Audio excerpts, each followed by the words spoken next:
লেখা আরশা নূর সাতানা, পর্ব সংখ্যা 10 এবং 11। তখনও ভোরের আলো পড়তে শুরু করেনি। গাড়ির ভিতর গুটগুটে অন্ধকার, কেমন গুমট ভুতুড়ে ভাব, গা ছমছমে অবস্থা। ইমান খুবই সন্তর্পণে নিঃশ্বাস ফেলছে। মীরা গাঢ় ঘুমে আচ্ছন্ন, তার নিঃশ্বাসের উষ্ণতা ইমানের বুকে এসে আছড়ে পড়ছে। সে বেশ শক্ত করে মেয়েটাকে নিজের বুকে আগলে রেখেছে। সে না হয় সৌজন্যবশত তাকে নিজের বুকে জায়গা দিয়েছে, তাই বলে কি তার বুকটাকে বালিশের সাবস্টিটিউট বানাতে হবে? আনমনে মীরার এলোমেলো চুলগুলোকে নিজের হাতের বাজে গুজে নিল। ভীষণ সিল্কি চুল তার। সে গাড়ির ছোট্ট টিউব লাইটটা জ্বালিয়ে দিল যেন সব পরিষ্কার দেখতে পায়। আচমকা তার মনে হলো কোনো দৃশ্যটা সে ক্লিয়ারলি দেখতে চাচ্ছে। মীরাকে ঘুমন্ত অবস্থায় দেখতে চায় না তো সে। কিয়ৎক্ষণ পর পাখিদের আনাগোনা শোনা গেল। কিচিরমিচির শব্দে মুখরিত হলো চারপাশ। হালকা আলো এসে চোখে লাগলো, সম্ভবত মৃদু হাওয়া বইছে। ইমান চুপচাপ বসে থাকলো। এরপর সোনালি আপুর নাম্বারে কল লাগায়। আপুর সঙ্গে সঙ্গে ফোন রিসিভ করে যেন তার ফোন কলের অপেক্ষায় ছিল। ইমান ফোন কানে নিয়ে বলে, আপু নিচে নামো, ইরাকে নিয়ে। মিরু কি করছে? ইমান প্রশ্নটা শুনে চোখ নামিয়ে একবার নিজের বুকে মাথা নত করে রাখা রমণীর দিকে তাকায়। রমণী তখন নিশ্চিত ঘুমে। সে যেন ঘুম রাজ্যে গ্রিন কার্ড প্রাপ্ত বাসিন্দা। সে ছোট করে উত্তর দেয়, আরামে ঘুমাচ্ছে। ও আচ্ছা, আমরা নামছি, তুই গাড়ি স্টার্ট দে। ইমান তড়িৎ গতিতে মীরাকে নিজের বুক থেকে সরিয়ে কাত করে তাকে শুইয়ে দিয়ে তখন সে ঘুমের মধ্যেই বিরক্তি প্রকাশ করে, যা দেখে ইমান হালকা হেসে ফেলে। এরপর নিজের ড্রাইভিং সিটে গিয়ে বসে। মুহূর্তের মধ্যে মনে হলো বুকটা শূন্য হয়ে গেল। আরও কিছুক্ষণ সেভাবে থাকলে মন্দ হতো না। আপু মিনিট 10-এর মধ্যেই ইরাকে নিয়ে নেমে আসলো। এরপর গাড়ি চলতে শুরু করে বাসার উদ্দেশ্যে। সবার মুখে চোখে একটা চিন্তার ছাপ। যদি ধরা পড়ে যায়, যদিও তাদের ফুল প্রুফ প্ল্যান আছে, তাও অচেতন মীরাকে নিয়ে যত ঝামেলা। গাড়ি বাসার সামনে আসতেই সোনালি আপু প্রশ্ন করে, মীরু তো গভীর ঘুমে, ওকে বাসায় নিয়ে যাব কিভাবে? এরা অবশ্য কিছু বুঝে পাচ্ছে না। হুট করে সোনালি আপু তার ঘুম ভাঙিয়ে দিয়ে বলল, এখন এই ভোরবেলা নাকি তারা বাসায় যাবে, অথচ আপন ননদ রাতে ঘুমাতে যাওয়ার আগে বলেছিল তাদের জন্য নাকি সে সকালে ব্রেকফাস্ট কুকিজ বানাবে। এখন আবার মীরা আপু গাড়িতে ঘুমাচ্ছে।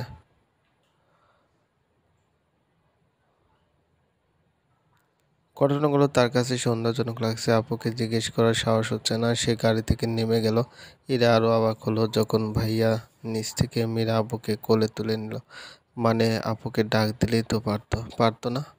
আর আপুই বা এত কেন ঘুমোচ্ছে যে একজন তাকে শূন্যে তুলে নিলেও ঘুম থেকে জেগে উঠবে না? সবকিছু কেমন রহস্যময় লাগছে তার কাছে। মীরার যখন ঘুম ভাঙল তখন বেলা অনেক।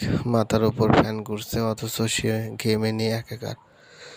ঘুমের মধ্যে ঘেমে গেছে। উঠে বসতেই সে দারুণ আশ্চর্যজনক দৃশ্য দেখলো। এই দৃশ্যকে হ্যালি দেমকুতু বলে যেতে পারে। তাহলে এরা পড়তে বসেছে, তাও সোনালি আপুর বিয়ের দিন।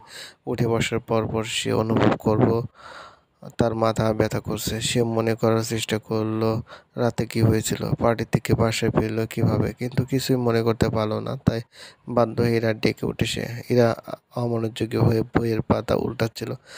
বোনের ডাক শুনে বই বন্ধ করে দিল। সে চেয়ার ঘুরিয়ে বোনের দিকে ঘুম করে চুপ করে বলে, কি ঘটনা কি রে? আমি তো কিছুই বুঝতে পারছি না। আমরা না পার্টিতে ছিলাম, বাসায় কি করে আসলাম? ইরা ঠোঁট বাঁকিয়ে উত্তর দেয়, ঘুমিয়ে থাকলে জানবে কিভাবে? মীরা ব্রুকুসকে বলে, মানে? এরা বিরক্ত গলায় বলে, তুমি ঘুমাচ্ছিলে জন্য বেঁচে গেছো। বড় আব্বু জেনে গেছে আমরা ফুপুর বাসায় যাইনি। পরে আমাদের তিনজনকে নাস্তা টেবিলে জেরা করলো। ভাগ্যিস ইমান ভাইয়া ছিল জন্য বেশি কিছু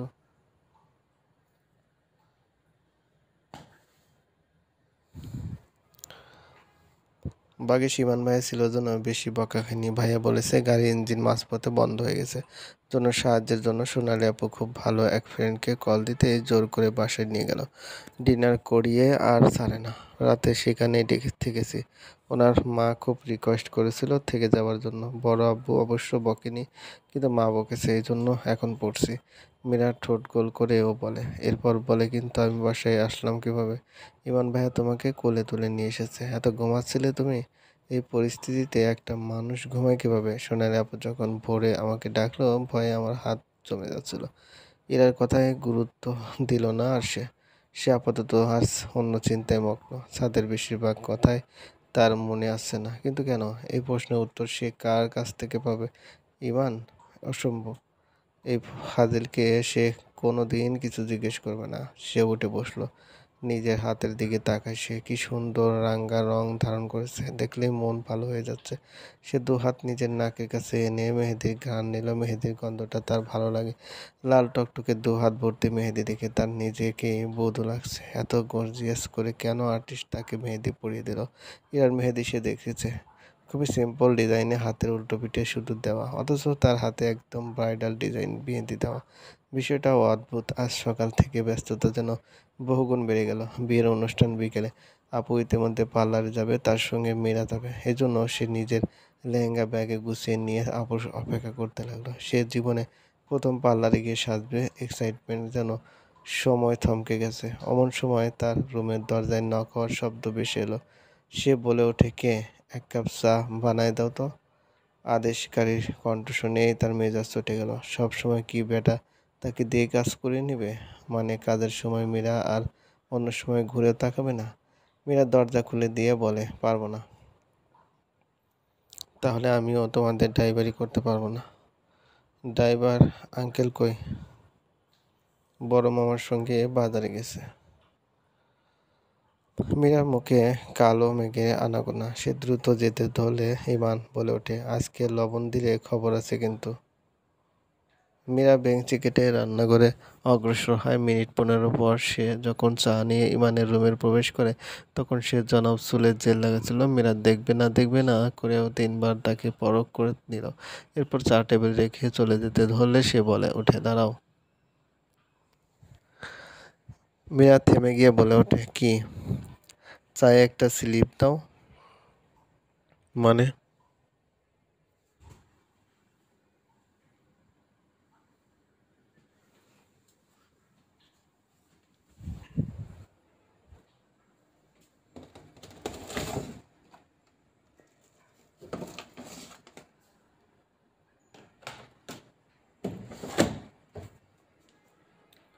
গতবার লবণ দিয়েছিলে, এবার যদি বিষ দাও। কাজে এবার তুমি আগে খাবে, এরপর 5 মিনিট পর আমি খাবো। চায়ে বিষ থাকলে এই 5 মিনিটে নিজের জালে নিজে ফাঁসবা।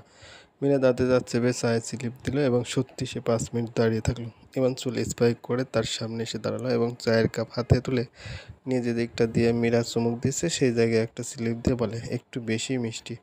চিনি একদম ঠিক আছে। 2 চামচে মোটেও বেশি মিষ্টি হয় না। ইমান হাসলো, কিছু বলল না। এরপর তারা সকলে অনুষ্ঠানের কাজে ব্যস্ত হয়ে যায়। মীরা পার্লারে যায়। সেখান থেকে সোজা আপুর সঙ্গে কনভেনশন হলে সে পৌঁছে যায়। কনভেনশন হল তখন ফাঁকা। আপুর ফটো সেশন চলছিল। এমন সময় একটা ফুল বিক্রেতা বাচ্চা এসে তাকে একটা গোলাপ এবং চিরকুট দিয়ে দৌড়ে যায়। মীরা হতভম্ব হলো।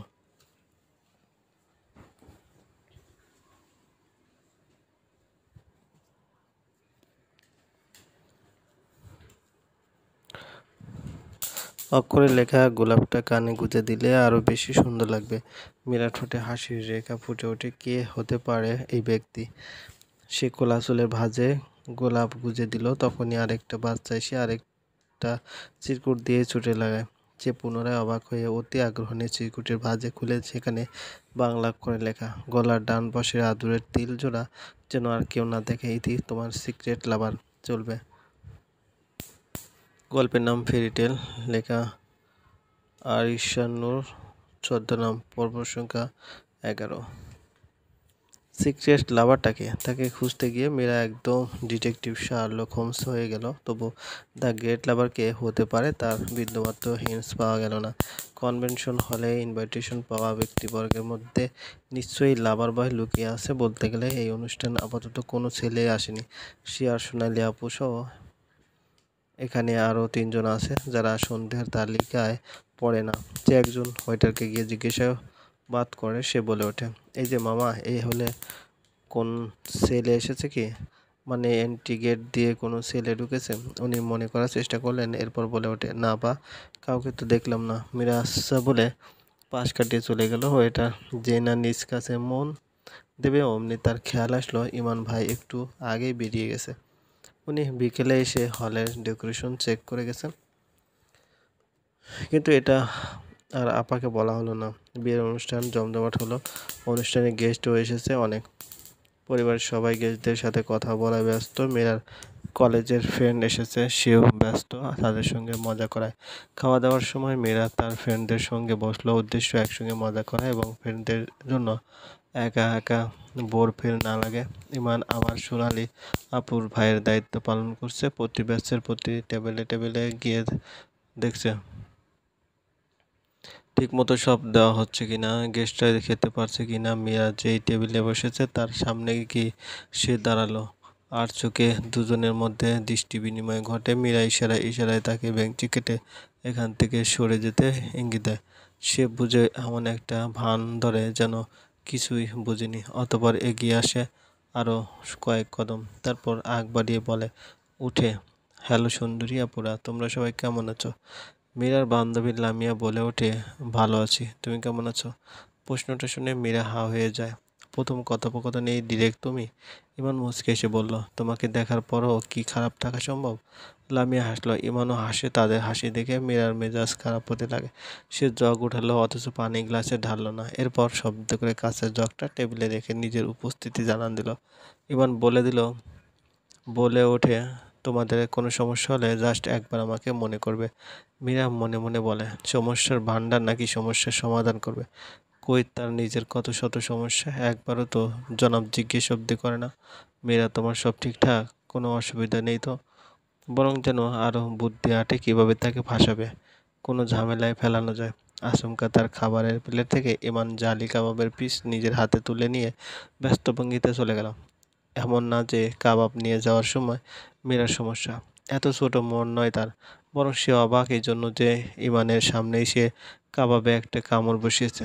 সে আধ খাওয়া কাবাব কেন সে খাবে? বাটিতেই তো নতুন কাবাব এখন আছেই। সে সঙ্গে সঙ্গে ইমানকে ফোন দিল। আজকে সকালে কেন যেন সোনালি আপুর কাছে থেকে পার্লারে যাওয়ার টাইমে তার নাম্বার নিয়েছে। কেন যেন নাম্বার নেওয়ার সময় তার বড্ড লজ্জা লাগছিল। সোনালি আপু তো মুখ ফসকে বলেই দিল, তুই যেমন লজ্জা পাচ্ছিস সামান্য ফোন নাম্বার পেতে, টাঙ্কি কেমনে মারবি? মীরা আরও লজ্জা পেয়ে বলে, উফ আপু, আমি মোটেও টাঙ্কি মারবো না। ও সোনালি আপু হো হো করে হেসেছিল শুধু। অতীতের চিন্তা থেকে বেরিয়ে এসে মীরা তাকে কল দিল। বলার ইচ্ছে ছিল, আপনি কেন আধ খাওয়া কাবাব নেবেন? আপনার খেতে ইচ্ছে হলে ফ্রেশটা নিন। কাবাব শেষ হয়ে গেলে দরকার পড়লে আমি ভেজে খাওয়াবো আপনাকে। এই মধুর কথাগুলো ফোনের ওপাশে আর পার হলো না, বরং মীরা কর্কশ গলায় বলে, আপনি পারমিশন না নিয়ে আমার প্লেট থেকে কেন কাবাব তুলে নিলেন? ওপাশ থেকে উত্তর এলো, নিজের প্লেট থেকে খাবার তুলে নিতেও পারমিশন লাগে? মীরা বিরক্ত হয়ে বলে, এটা মোটেও আপনার প্লেট না। ওহ সরি, আমি ভেবেছিলাম ওইটাই আমারই প্লেট।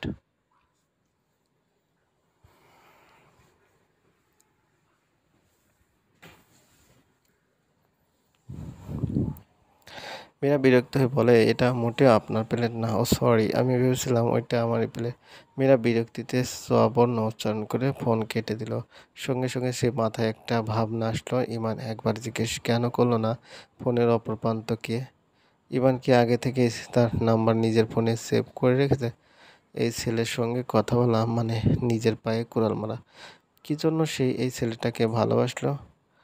সৃষ্টিকর্তার কাছে সে মনে প্রাণে দোয়া করছে যেন তার ভালোবাসা দিনকে দিন কমে যায়, কিন্তু না, উল্টো আরও বাড়ছে। এই যে ও তার আধ খাওয়া কাবাবটা মনের ভুলে খেয়ে নিল, তার কি যেন ভালো লাগছে, নিজেকে স্পেশাল লাগছে। সিনেমায় দেখায় না, এক আইসক্রিম দুজনে মিলে খায়, তারাও একই কাবাব দুজনে মিলে খেলো।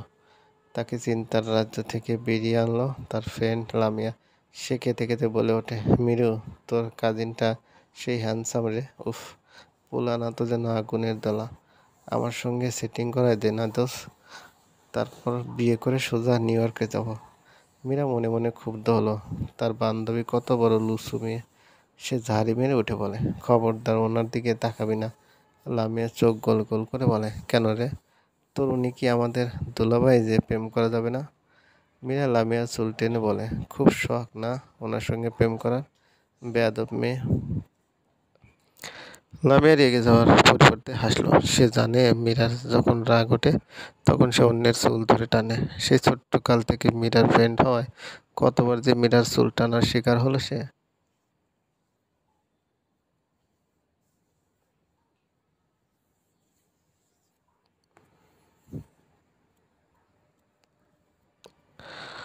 মীরা তাকে সতর্ক করে বলে, আস্তে বলো, শুনে ফেললে তোকে বাঁদরের সঙ্গে মানায় খুব। বাঁদর ভাই শুনে ফেললে তো দারুণ হয়। একদিনে দুই বোনের বিয়ে দেন। মীরা লামিয়ার হাত ধরে ফেলে বলে, চুপ কর তো, তোরা সবসময় আমার সঙ্গে মজা নিস। আর ওনাকে বাঁদর বলবি না, উনি কি বাঁদর নাকি? তুই ডাকিস এই নামে। সে ঠোঁট উল্টিয়ে বলে, আমি ডাকলে সমস্যা নেই। লামিয়া আর এক দুপা হেসে ফেলল। সোনালি আপুর বিয়ের অনুষ্ঠান প্রায় শেষ হতে লাগলো, আর কিছুক্ষণ পর বিদায়। মীরা স্টেজের সামনের সোফায় বসে মাত্র ফোন হাতে নিয়েছে, এমনই সময় সে দেখলো দাদি মানে হাত ধরে এদিকে হেঁটে আসছে। সে আমলে নিল না, কারণ বেশিরভাগ সময় দেখা যায় দাদি ওর প্রতি অতিরিক্ত আধিক্যতা দেখায়। সে ফোনের স্ক্রিনে মনোযোগ দিতেই দেখলো দাদি তার সামনে এসে থামলো। মীরা দ্রুত ফোন সরিয়ে রাখলো এবং মুখ তুলে তাকালো। তার সামনে ইমান দাঁড়িয়ে আছে, তার হাতে দাদির পানের বাটা। এই জিনিসটা ছেলেটার মীরার খুব ভালো লাগে, যে সে বড়দের প্রচুর সম্মান করবে, কেয়ার করে। মীরা তাকে শত্রু ভাবলেও প্রশংসা না করে না পারে না। যে ব্যক্তি নিজের শত্রু গুণগুলোকে স্বীকার করে বুঝে নিতে হবে সে চরিত্রবান। দাদি হাসিমুখে বলে, হে মীরা, দাঁড়া তো একটু। সে ভ্যাবাচিকা খেয়ে বলে, আমি? ইমন ঠোঁটের কোণে হাসি ফাটিয়ে বলে, আর কারোর নাম কি মীরা? সে তৎক্ষণাৎ দাঁড়িয়ে পড়ে। দাদি তার হাত ধরে টেনে এনে তাকে তার আর ইমানের মাঝে দাঁড় করিয়ে দিয়ে তার কপালে একটা চুমু দিয়ে বলে, অনেক বড় হ। দাদির আদর মীরাও অনেক দিন পর এভাবে পেল। দাদি অসুস্থ হওয়ার পর কেমন গুটিয়ে ফেলেছে নিজেকে।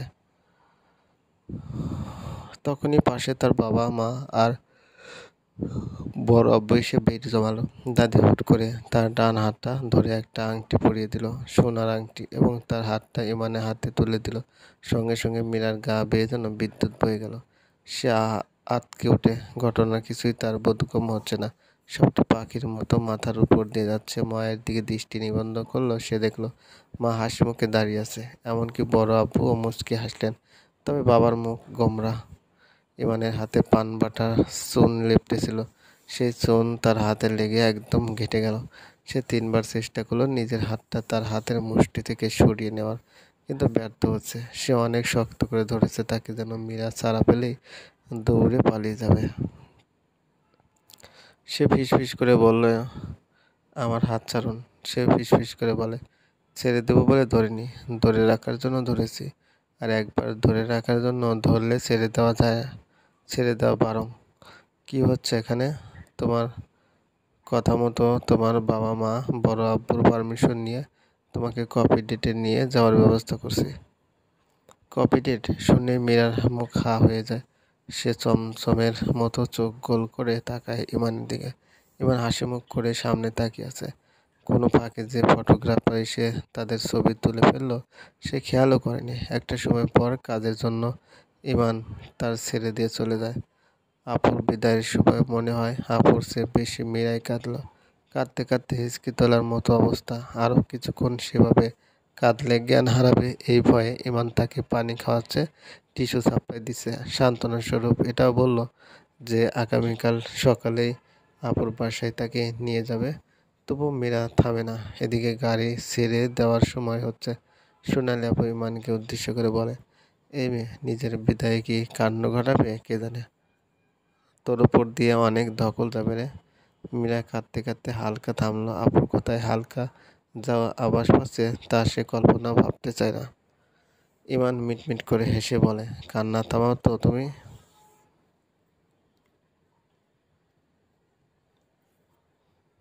মীরা তখন আরো বেশি কাঁদা শুরু করে। সেটা লক্ষ্য করে পান্থ ভাইয়া আর তার বোন বলে ওঠে, মীরাও সোনালির সঙ্গে আসুক।